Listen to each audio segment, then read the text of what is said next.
how they say first impressions mean a lot? I'm going to challenge you with a first impression question here. What was your reaction, the instant, and I mean the split second, that you'd heard Justin Fields was coming to Pittsburgh? Good morning to you. Good Wednesday morning. I'm Dejan Kovacevic of DK Pittsburgh Sports, and this is Daily Shot of Steelers. It comes your way bright and early every weekday. If you're into hockey and or baseball, I also offer daily shots of Penguins and Pirates. The same place that you found this. My reaction, the initial pre-analysis, let's go to the web and break down all his film and his statistics, any of that, was excitement. Because the Fields that I feel like I got to know from afar, of course, never covered him before, was the one who came out of Ohio State. The one who everybody was talking about in advance of that draft, at least around here, and principally because Mike Tomlin was going gaga over him at the Buckeyes Pro Day. And believe me, I'm not mocking that. I would have done the same thing. I actually think that's one of the cooler traits that Tomlin's got, that he's just such a fan of football and of football players. That here's this guy who walks onto this campus where he's got like 5 billion times the experience, the credibility, the history of anyone else in that facility, and yet he's the one fanning out. I think that's neat, and that made me, at the time, look harder into Fields. And, yeah, to pay a little bit closer attention to him, even though he was stuck in Chicago after that. Doesn't mean Tomlin nails every one of these situations. He also was really fascinated with Malik Willis, you might recall, a couple of summers ago. But in this case, what absolutely positively had to have been what had Tomlin so stoked was the same thing that had everybody so stoked. And that's that this young man has gifts that others do not. And that shouldn't be forgotten through any skepticism about his future that's based on turnovers.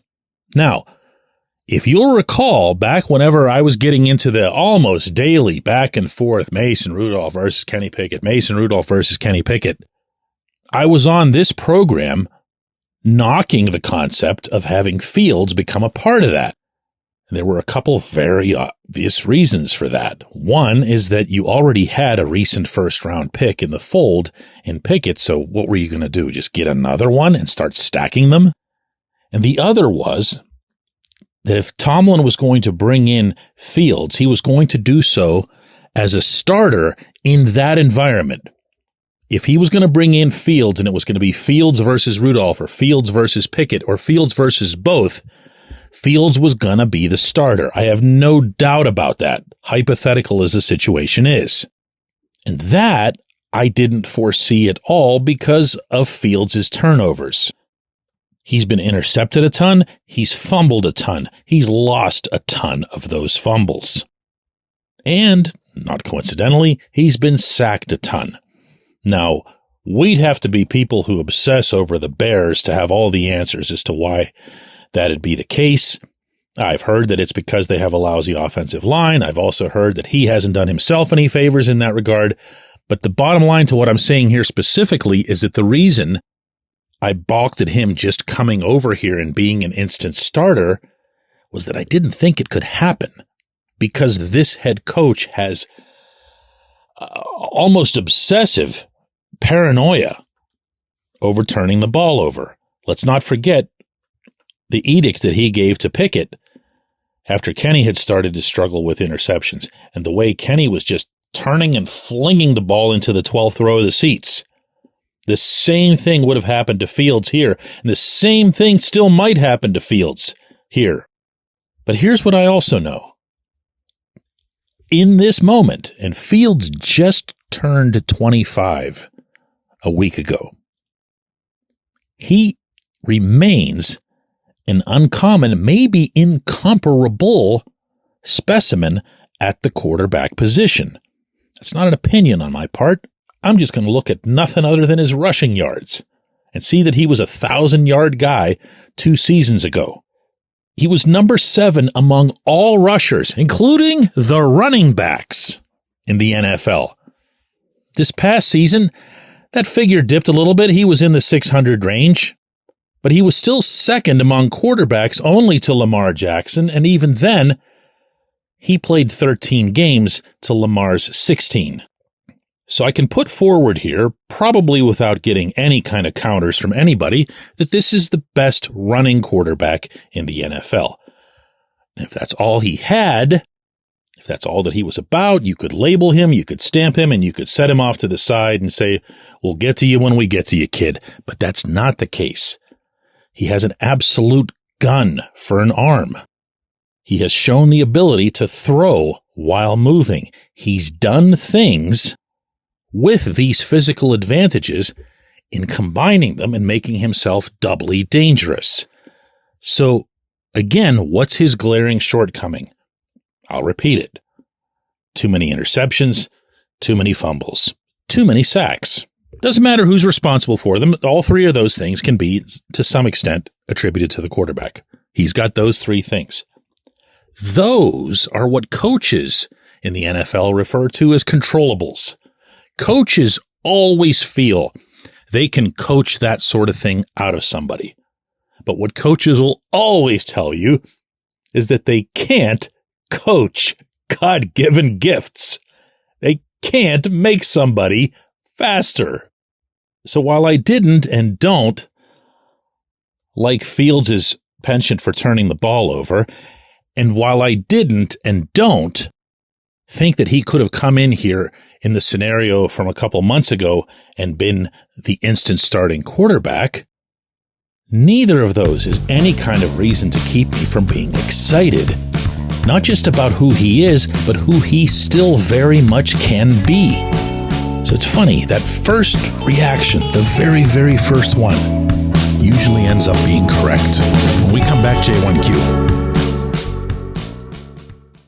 Luxembourg, Garbett, Kelly & George, LGKG is a personal injury law firm in Western Pennsylvania that represents people hurt in car accidents or who need help with workers' comp or medical malpractice.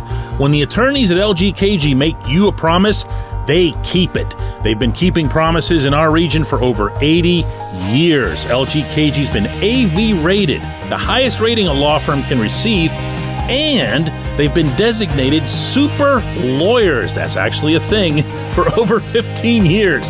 It's a rare combination. LGKG has offices in Cranberry, Newcastle, Beaver Falls, Butler, and Elwood City. Learn more about them by visiting lgkg.com or by calling 888-842-5454. LGKG.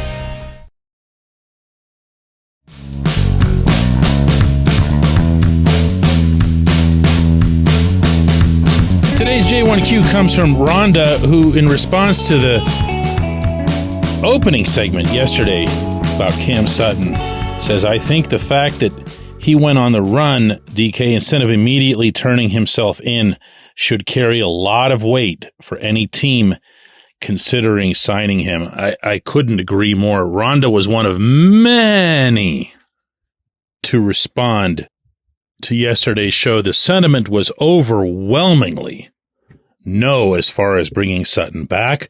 The sentiment was overwhelmingly no to even bringing the subject up, which, by the way, was all I did. If you actually listened to the show, as opposed to reacting to the title and the picture of Cam, as some of you very clearly did, you'd know that all my stance was an assemblage of putting questions together, because I feel that it would be the Steelers who would be the most likely team to take Sutton back if he were to come back. That's it. That was the beginning and the end of the stance. And it was, oh, DK, you let us down. Oh, no, you're not who we thought you were. Listen, I actually find this reaction to be heartening as hell, because this is the reaction that you want people to have to a domestic violence issue. This is the reaction that everyone should have when domestic violence arises. And taking that further, the Detroit Lions' immediate cutting of Cam, which I only underscored several times in yesterday's episode, was exactly the reaction you'd want the team to have, provided the team has sufficient information. All of this was in the show yesterday for everybody who overreacted. But I'm going to try this one more time just to make really sure it sinks in. My thought in doing the episode was that the Steelers might be the team that's most likely to take him back, and from there I laid out why that is so. You can listen to that episode 100 times and not find anywhere where I advocated for it. What I advocated for was a whole lot of asking of questions. So anybody comparing this to Trevor Bauer in baseball, where Bauer's got like a zillion different things documented that he's done by medical professionals, none of that stuff is in this context. But also, and relevant, I didn't advocate for either of them to get new employment in their respective sports. But yeah, to go back to the point that you brought up, Rhonda, I mean, yeah, running and fleeing from the cops is not a great look, no matter what it is that you're doing. Neither is that statement that was issued after Cam was released, meaning by Cam's attorneys that the family just consider this to be a private matter and the family wants everybody to, no. Those are always danger signs in these situations. That's running from the problem, both literally and figuratively. And I, like a lot of other people, considered the case to be extraordinarily closed whenever he was fleeing. But then he shows up, turns himself in, and the police just magically drop almost everything from a felony to a guy who was fleeing the law to just a misdemeanor. And I don't understand that either.